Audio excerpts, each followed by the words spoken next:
श्रीकृष्ण जन्मोत्सवाचा आनंद एकत्रितपणे साजरा करत रत्नागिरी शहर बाजारपेठ परिसर आणि गवळीवाडा दहीहंडीच्या जल्लोषात न्हाऊन निघाले।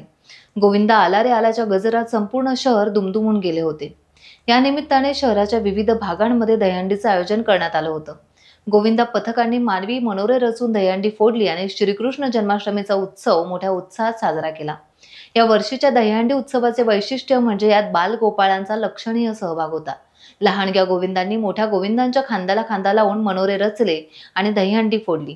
हा एक अनोखा अनुभव होता। दहीहंडी फोडल्यानंतर सर्व बाळगोपाळांनी पाण्यात भिजून मनमुराद आनंद लुटला। या उत्सवामुळे शहरात एक चैतन्यमय आणि उत्साही वातावरण निर्माण झालं होतं।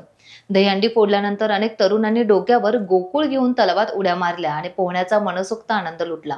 हा उत्सव केवळ दहीहंडी फोडण्यापुरता मर्यादित नव्हता, तर तो एकोपा, आनंद आणि उत्साहाचं प्रतीक बनला होता, ज्यामुळे नागरिकांनी एकत्रितपणे हा आनंद साजरा केला।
दर्शन माते मान कामना बुद्धि जय देव जय देव जय मंगल मूर्ति दर्शन माते मान कामना बुद्धि जय